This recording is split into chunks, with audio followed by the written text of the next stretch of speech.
começa agora mais uma edição do Papo com Ela. Recentemente, um caso chamou a atenção do país.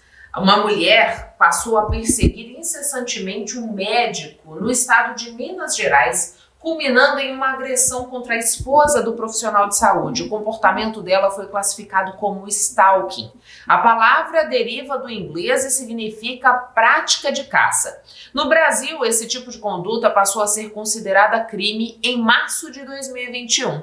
E para entender o que está por trás desse tipo de comportamento é que converso agora com o psicólogo, especialista em psicoterapia analítico-funcional, Gabriel Mendes de Sá Menezes. Gabriel, muito obrigada por aceitar o nosso convite para que a gente pudesse trazer mais informações aqui no Papo hoje sobre esse assunto que está em destaque, assim digamos, na nossa sociedade, depois daquele caso que levou uma mulher para a prisão em Minas Gerais pela prática de stalking a um médico e a família dele.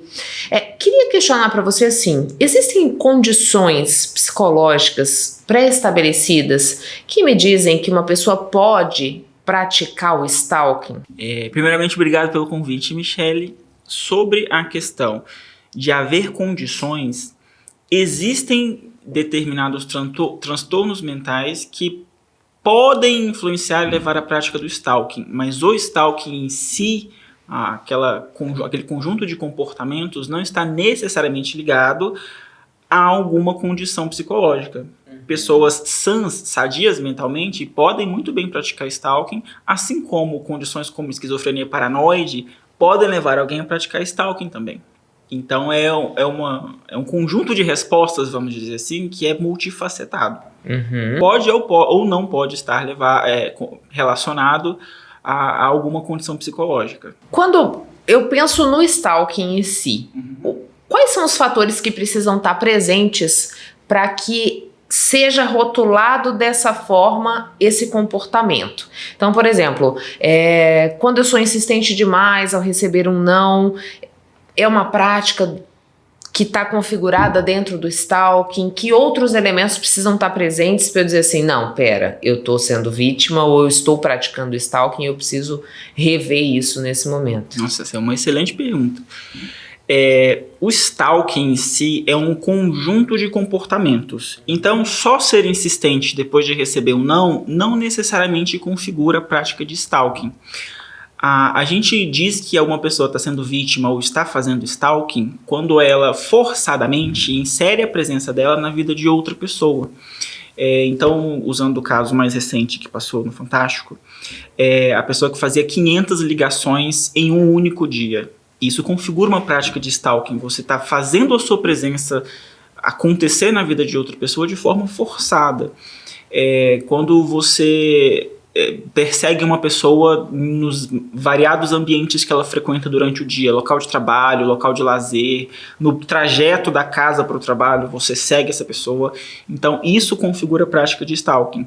Uma coisa só, isolada, dificilmente a gente vai dizer, ela está sendo vítima ou praticando stalking.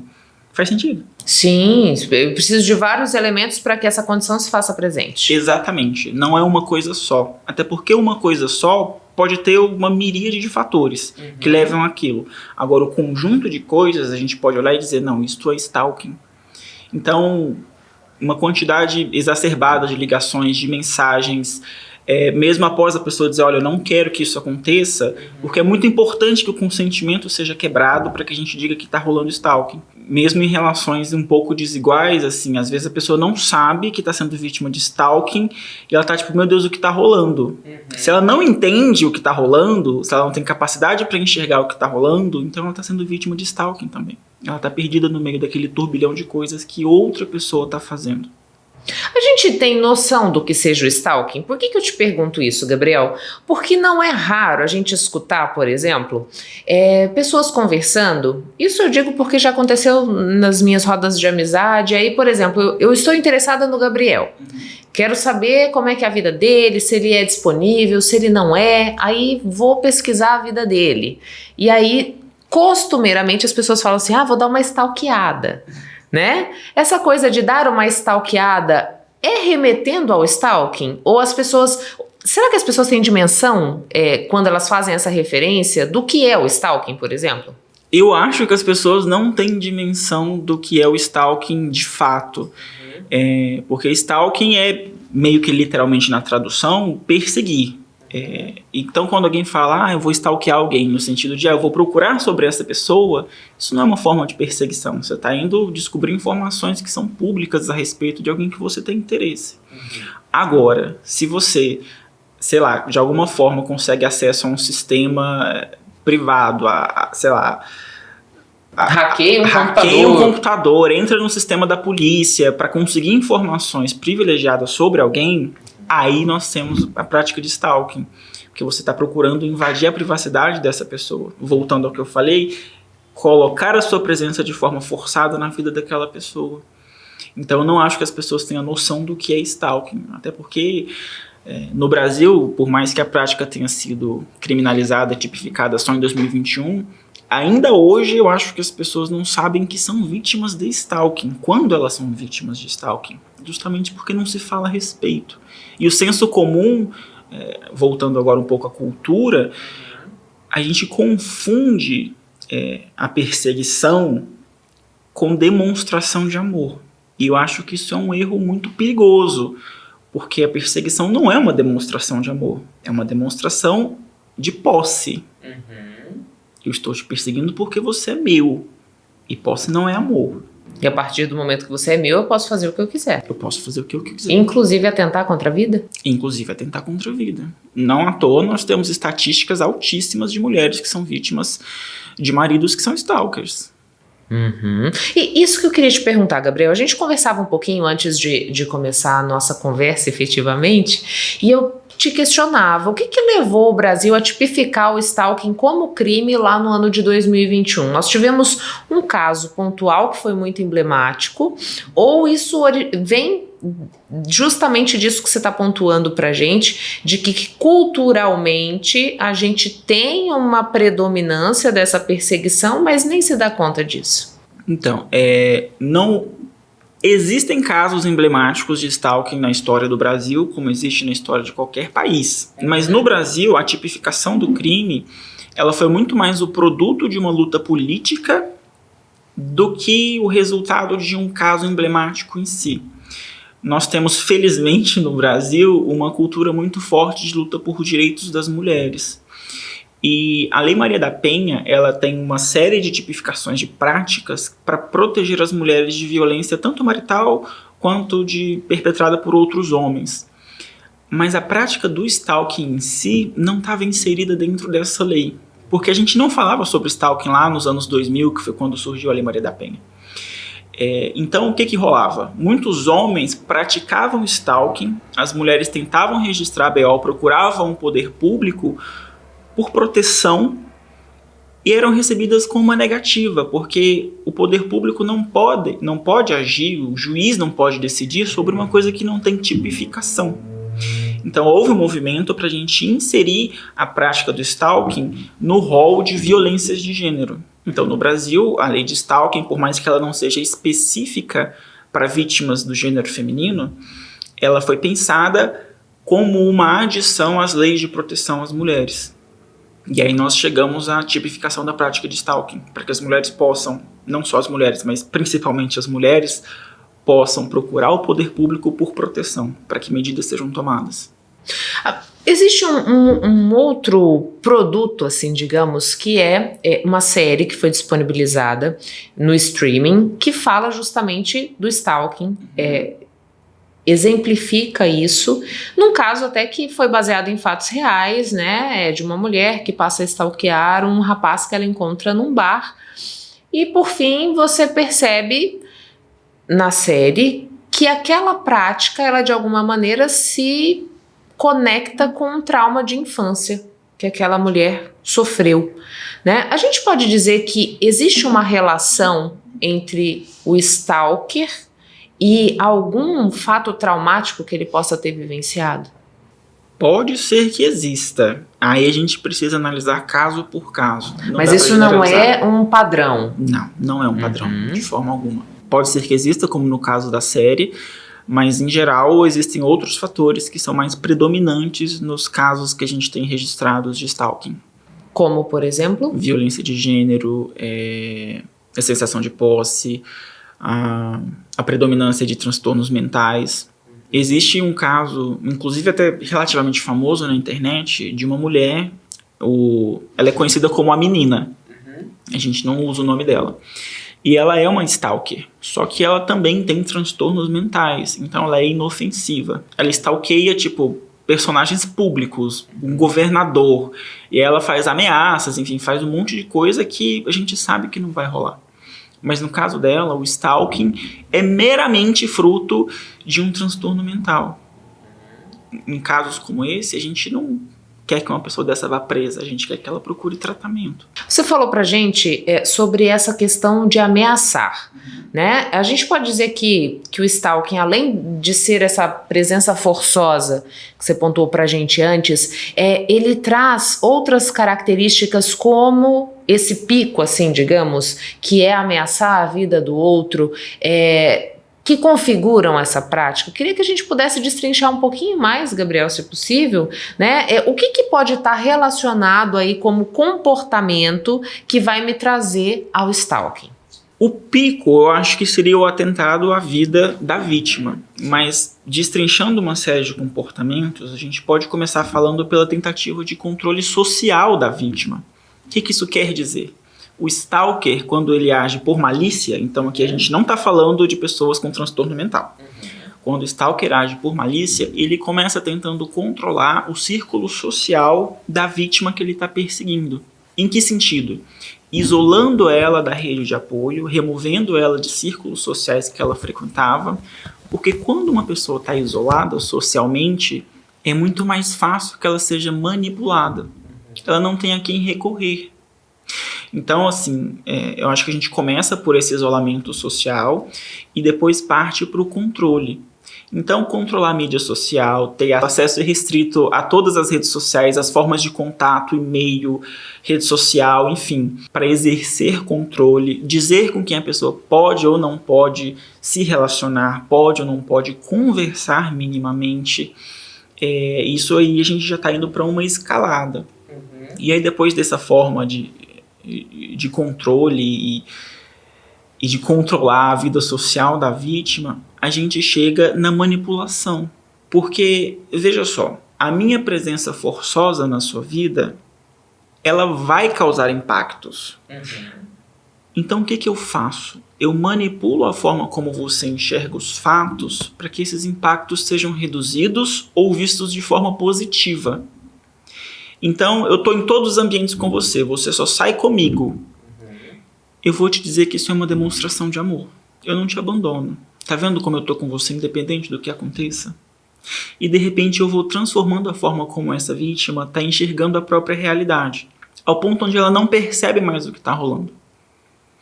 E aí, por fim, quando essa vítima tenta fugir de fato, ou descobre que não está curtindo muito o que está rolando, aí a gente chega aos atentados. Então existe toda essa série de comportamentos que precedem um atentado à vida em geral.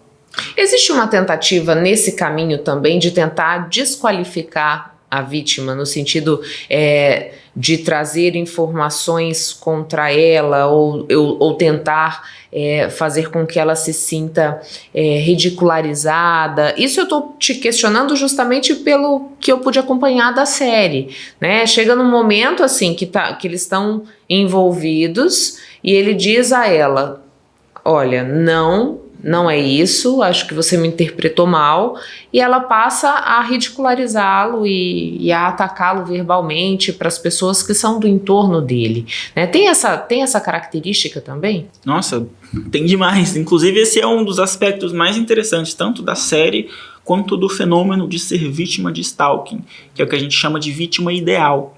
O que é uma vítima ideal? Aquela vítima que a gente pensa, coitada, ela não fez nada de errado, ela não fez absolutamente nada repreensível e está sendo vítima de algo horrível. Essa é a vítima ideal. Mas existe uma vítima ideal na realidade? Muito provavelmente não. Existe alguém que seja tão perfeito e digno, a Madre Teresa de Calcutá encarnada na Terra, para ser vítima de um crime? É muito difícil que isso aconteça. E como não existe uma vítima ideal, e isso é uma coisa que a série aborda de forma muito incrível, a gente passa a pensar, putz, então eu mereço tudo que está rolando aqui. Porque as minhas falhas, os meus defeitos, as minhas ações questionáveis, então justificam o que essa pessoa está fazendo comigo. E uma pessoa que pratica stalking de maneira maliciosa, ela tem consciência de que essa forma de pensar existe. Então ela começa a usar essa mentalidade a seu favor.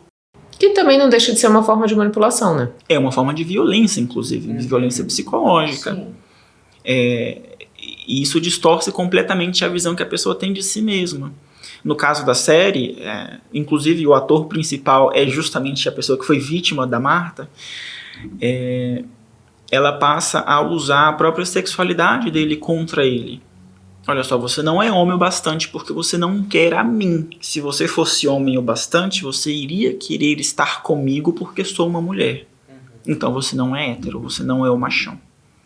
Isso é violência psicológica também, que é perpetrada nesse tipo de categoria de stalking que a gente está falando aqui. Eu te perguntava se existe prevalência entre vítimas de stalking. Né? Você me dizia assim, é complexo, mas a gente pode explicar isso por conta da cultura que ainda prevalece na nossa sociedade. Queria que você falasse um pouco mais disso. Por que, por exemplo, é mais fácil uma mulher se ver vítima de stalking do que um homem se enxergar como vítima de stalking? Então, adoro essa discussão justamente pela profundidade que ela tem. O stalking, em geral, ele estabelece, assim, quando a gente pensa em relações onde está rolando stalking, uma relação de poder entre o stalker, que está em cima, e a vítima, que está embaixo. Ela está sofrendo com o que a pessoa que está verticalmente acima dela está fazendo. Pode até ser que o homem esteja sofrendo. E aí a gente vai falar de um sofrimento psicológico silencioso, porque ele não pode reclamar. As pessoas em volta dele vão ridicularizá-lo se ele reclama. Como assim? Você é homem, tem uma mulher te perseguindo. E você está achando ruim? E você está achando ruim? Exatamente. Então existe esse desestímulo à notificação judicial, por exemplo.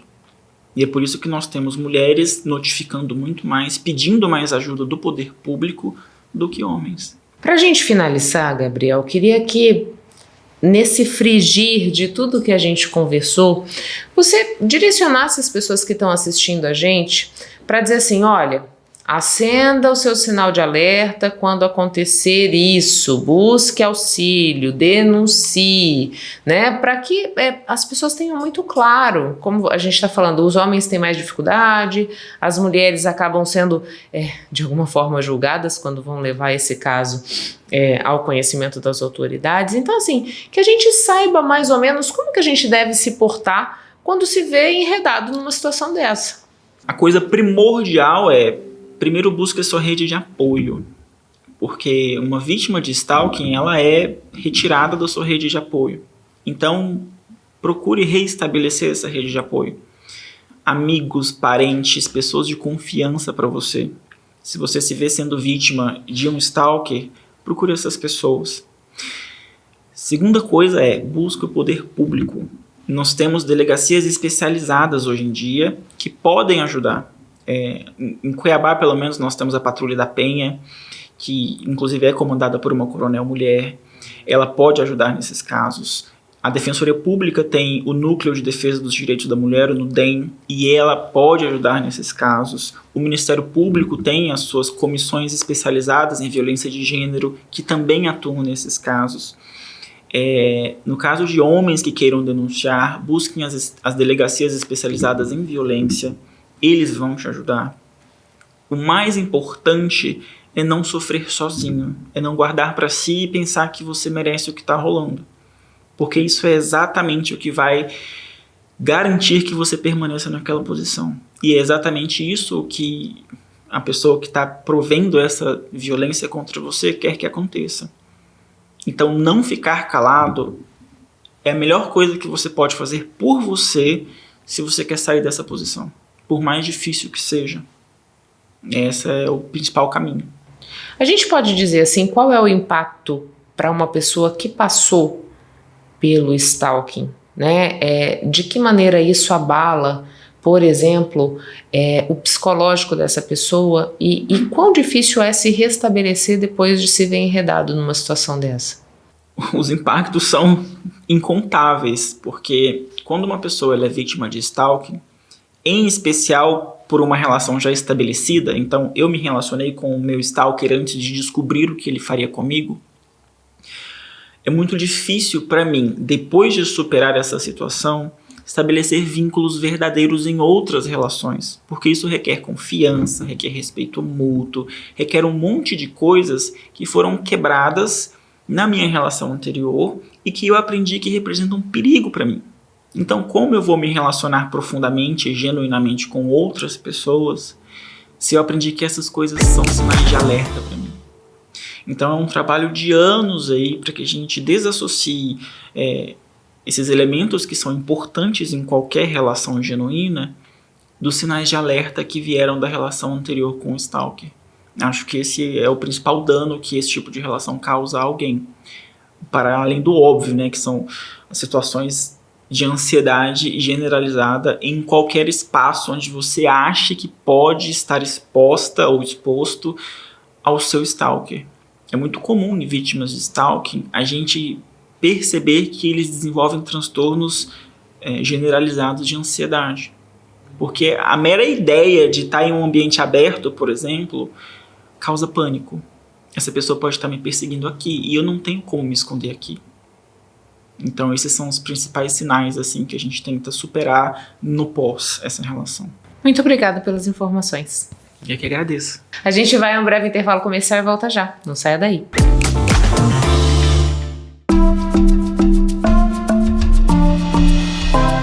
Um banho de cachoeira tem respostas que o ser humano ainda nem aprendeu a perguntar. Quem aí concorda com essa afirmação? Correto ou não, a cachoeira reserva seus encantos e desfrutar de um momento em suas águas abundantes traz leveza para os dias vindouros. E para quem é fã de Chapada dos Guimarães, separamos 2 destinos turísticos de fácil acesso. Vamos lá?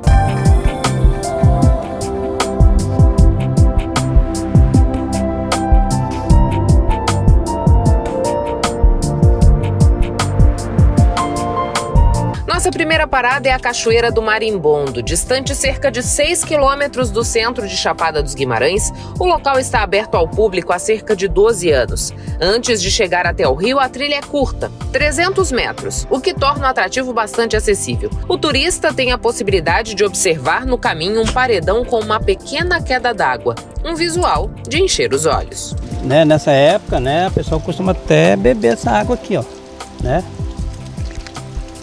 Ela vem filtrando, O terreno é arenoso, A maioria da região aqui é arenito, Então a água vai entrando no solo e vai filtrando. Então.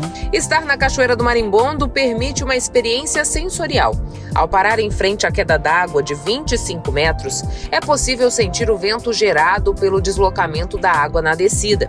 Além da pele, as folhas também denunciam a presença do vento.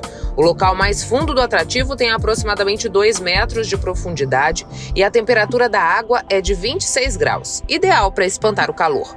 O sol incide diretamente na cachoeira apenas ao meio-dia. Além do banho e contemplação, a Marimbondo já foi utilizada para a prática de esporte de aventura.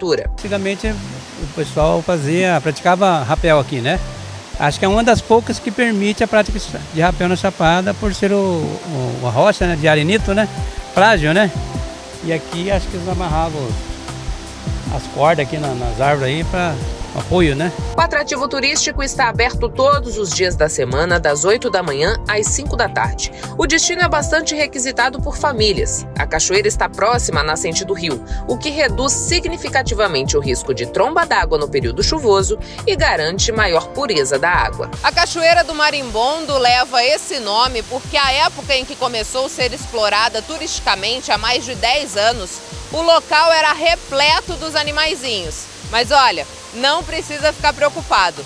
Hoje você não corre o risco de tomar uma picada. Vamos continuar a nossa caminhada pelo turismo de natureza? A cerca de 1 quilômetro da Cachoeira do Marimbondo está uma outra cachoeira de tirar o fôlego. a da Geladeira. O rio que a forma é o Pindaival. A exploração do ponto turístico teve início em 2009. Seu Valdecir é o responsável técnico pela fazenda onde a cachoeira está localizada e participou do processo de abertura do atrativo. Ele conta um pouco mais do poder curador que o contato com a natureza proporciona. A gente está aqui para receber todo mundo bem, né? Até aqueles que estão desestressados, porque faz parte da cidade grande, né?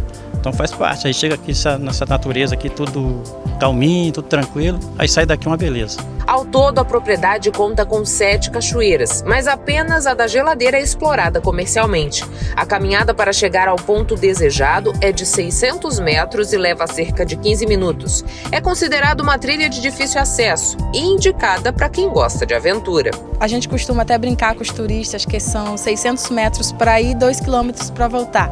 Que essa é a sensação que você sente de subida na volta, né? Tem que ter força nas pernas, tem que caminhar um pouco bem. Mas nós já recebemos deficientes físicos, deficientes auditivos, como também deficientes visuais, que não é fácil, a gente sempre orienta pelo fato de ser bastante subida na volta, que são 400 metros, né, e degraus, e por ser vegetação natural, então tem que ter muito cuidado, que tem lugares um pouco mais altos, que se qualquer escorregão pode cair, pode se machucar, como qualquer trilha que tem que ter bastante atenção, né?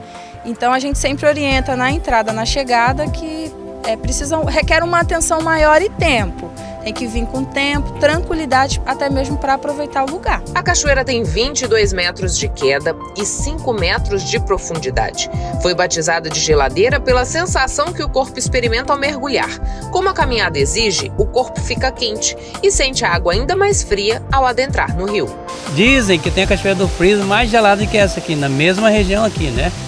É o mesmo rio da Cachoeira do Marimbondo, né? Parece que é Pindaival o nome do rio, né? E a característica dela é a altura e a profundidade, é bem funda também. Os empresários de São Paulo, Iago e Iana, não perderam a oportunidade de aproveitar a Cachoeira da Geladeira. Muito linda, eu gostei que é bem preservada aqui, os donos do lugar cuidam bastante, tem pouco lixo, assim, é bem cuidado. Um buraco, assim, abraça a gente, o paredão é maravilhoso, ela é bem profunda, assim, para nadar, uma delícia. É magnífico para descansar, para relaxar e sair com uma energia muito boa do lugar.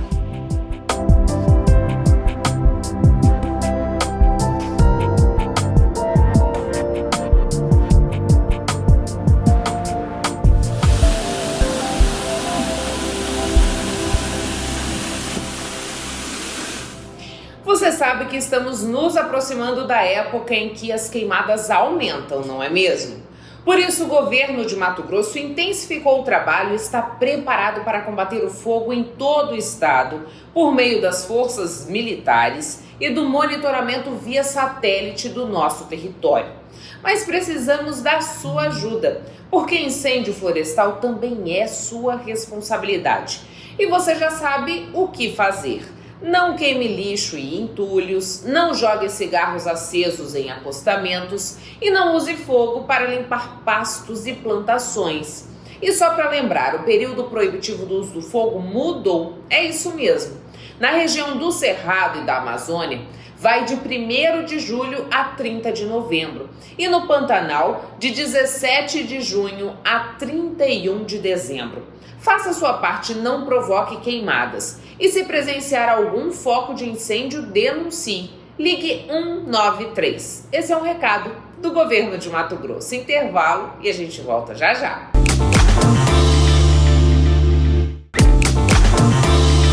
Sabe todo esse conteúdo que a gente produz aqui no Papo com Ela? Ele fica disponível também no YouTube para você ver e rever sempre que quiser. Para isso eu te faço um convite, venha fazer parte do nosso canal. Você ainda não está inscrito ou inscrita? Então fica o meu pedido, inscreva-se porque assim você não perde nenhum assunto do Papo.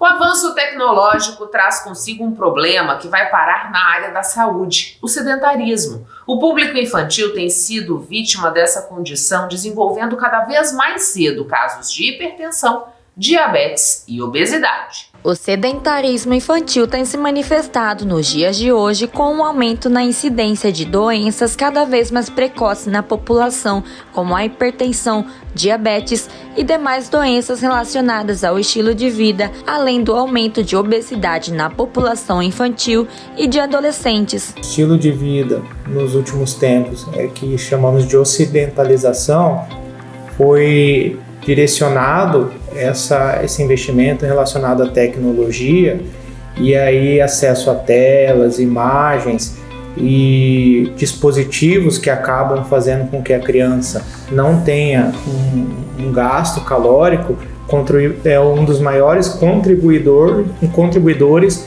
desse sedentarismo que a gente está vendo hoje, tanto na infância quanto na adolescência. Além disso, tem também o fato de facilidade de acesso à informação, então tudo se consegue com muita facilidade, muito rápido, diferente de antigamente, por exemplo, que você teria que ir na feira comprar um alimento para casa, ou então você teria que gastar o seu tempo, passar o tempo junto com os seus amigos de mesma idade andando de bicicleta, jogando futebol. Então, essas mudanças contribuíram para o cenário que a gente vê hoje de sedentarismo. A infância é a fase que se desenvolve habilidades cognitivas e físicas para o resto da vida, e a partir do momento que se perde essa prática neste período, acaba sendo prejudicial na vida adulta. Os prejuízos que ela podem ter é perder essa janela que a gente chama de lastro de desenvolvimento. Então, esse período da infância e da adolescência, ele é uma janela para que a criança e o adolescente se desenvolva tanto em termos físicos quanto fisiológicos, de acordo com o potencial que ele pode atingir na vida adulta. Porém, se isso não é feito no momento de desenvolvimento, que é a infância e a adolescência, se perde essa janela de oportunidade. E não é que é impossível conseguir na vida adulta, mas acaba sendo muito mais difícil. Então, o prejuízo é justamente essa criança não conseguir atingir esse potencial como adulto, seja físico, seja fisiológico, e hoje em dia já estamos falando inclusive de cognitivo, que é a parte de questão de raciocínio, inteligência, memória, concentração e por aí vai. Um alerta para os pais e familiares. De acordo com informações da OMS, o sedentarismo infantil é um problema crescente. Considera-se sedentária uma criança na faixa etária entre 6 e 17 anos que pratique menos de 150 minutos de atividades físicas por semana regularmente. Existem várias formas de classificação. A gente segue, eu particularmente sigo uma da OMS, que ela quantifica número de horas de atividade física que devem ser executadas. Então a gente está falando de 150 minutos na semana, mesclando atividade de força com atividade aeróbica, então tem que ser os dois, pelo menos ali de 3 a 4 vezes na semana, no mínimo 3 a 4 vezes da semana, certo? Então isso, a gente tem um parâmetro concreto para falar sedentarismo. Existem outras formas de classificar, mas assim a gente consegue fazer um checklist para que essa criança, a partir desses números, não só as crianças, mas como também adultos, idosos, comecem a ter os benefícios da atividade física. É importante, nessa questão de sedentarismo, nessa fase a gente tem aquela frase a palavra convence, o exemplo arrasta. Então, não adianta nada a gente exigir dentro do ambiente que a criança vive, que o adolescente vive, que não seja sedentário, se dentro de casa tem um núcleo familiar que é sedentário. Então, como que um pai ou uma mãe vai exigir se também está incluído nesse contexto de sedentarismo? Dos palcos para a Avenida Getúlio Vargas, integrante da lendária Banda de Lambadão estilo pop som, hoje se dedica à comercialização de churros num dos carrinhos mais frequentados da região central de Cuiabá. Quem passa pela Avenida Presidente Getúlio Vargas, na altura da loja Riachuelo, mal sabe que logo ali no carrinho de churros mais frequentado da região se encontra um artista que agitou as noites cuiabanas com o lendário Lambadão da banda estilo pop som. Hoje, longe dos palcos, Tô, como prefere ser chamado, leva uma vida mais sossegada. Graças a Deus foi muito bom esse período, 2002, 2003, 2004, que a banda foi algo assim que eu não imaginava, né? Tomou uma proporção bem grande mesmo. E eu fico feliz de ouvir das pessoas que a banda marcou vida, marcou geração, marcou crescimento de várias pessoas. Muitas pessoas hoje estão na música, dizem eles, né, que foi através do estilo pop song. Então eu fico muito feliz de ter feito parte desse projeto aí que deixou uma marca muito gratificante no coração de muitas pessoas e no meu coração também. Após sua profissão como motorista de ônibus, ele resolveu partir para a venda de churros. Para mim, aceitar a vida que eu vivia, até aquele momento que eu não tinha mais, eu tinha que me aceitar. Eu tinha vergonha de andar de ônibus porque eu era um Tô. Então, eu falava, mas poxa, eu era um Tô. Então aquele processo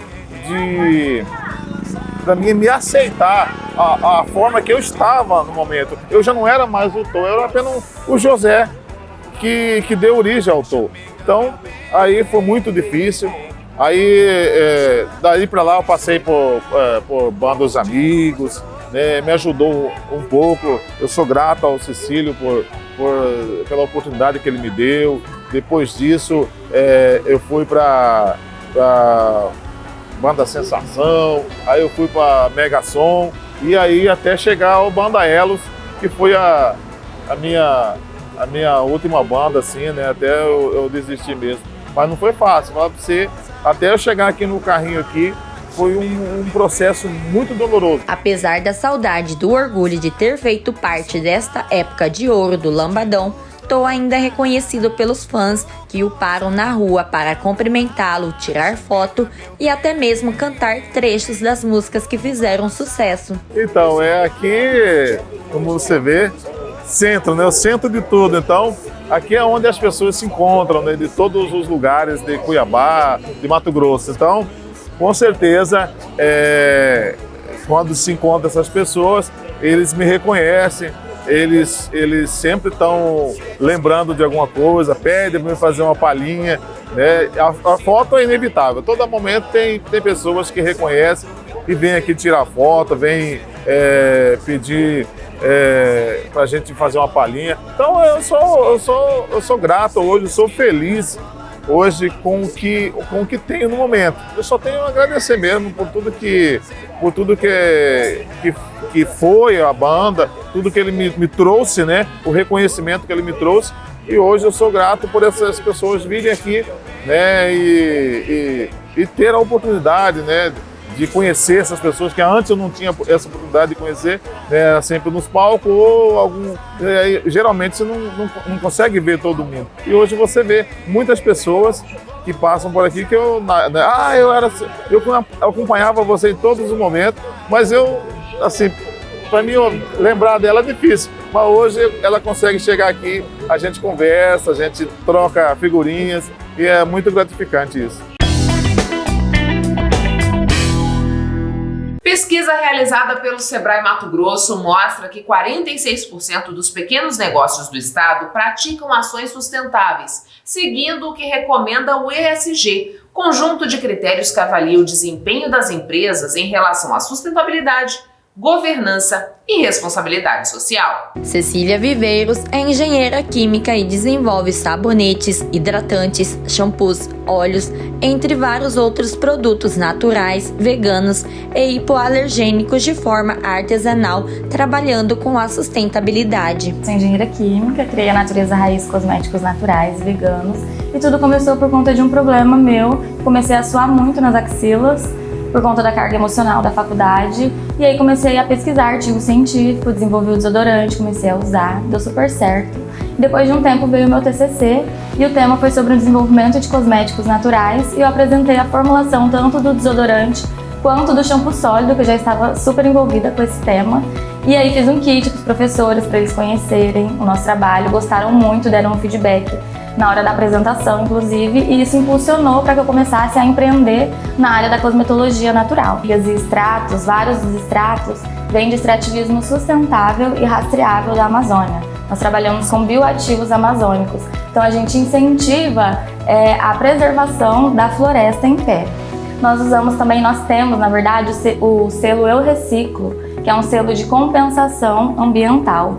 E também aplicamos a logística reversa, que é receber os vidros dos nossos clientes quando o produto acaba e a gente dá um desconto na próxima compra e também reutilizamos essas embalagens. Apesar do mercado ser cada dia mais competitivo, priorizar a qualidade dos produtos e projetar com foco na sustentabilidade é a melhor estratégia a ser dotada. Tem crescido cada vez mais, não só os cosméticos, mas principalmente os cosméticos naturais e veganos. E por que vegano? Vegano quer dizer que não tem nada de origem animal. E não é necessário ter nada de origem animal. E os nossos produtos, além de veganos, são também naturais. E o que acontece? Pode acontecer de algumas marcas que falam que os produtos são veganos, eles são veganos. Só que às vezes as pessoas confundem com ser natural. E ser vegano, como eu disse, é não ter nada de origem animal, mas pode ter matérias-primas que são potencialmente até comprovadamente nocivas para o nosso corpo e para o planeta e ainda assim são veganos. Então, assim, para quem se preocupa, ser vegano e natural é uma ótima opção. Sustentabilidade é muito importante, mas ela está tendo cada vez mais visibilidade. As pessoas estão cada vez mais conscientes do que usar, do que comprar, do que apoiar, e isso faz toda a diferença. Empreender de forma sustentável não apenas confere a credibilidade aos negócios, mas também segue as recomendações do ESG. A sigla ESG significa o E é ambiental, o S social e o G de governança. É uma sigla que vem dizer, para o mundo empresarial quais são as boas práticas que as empresas precisam ter e adotar dentro desses 3 eixos, do eixo ambiental, do eixo social e de governança.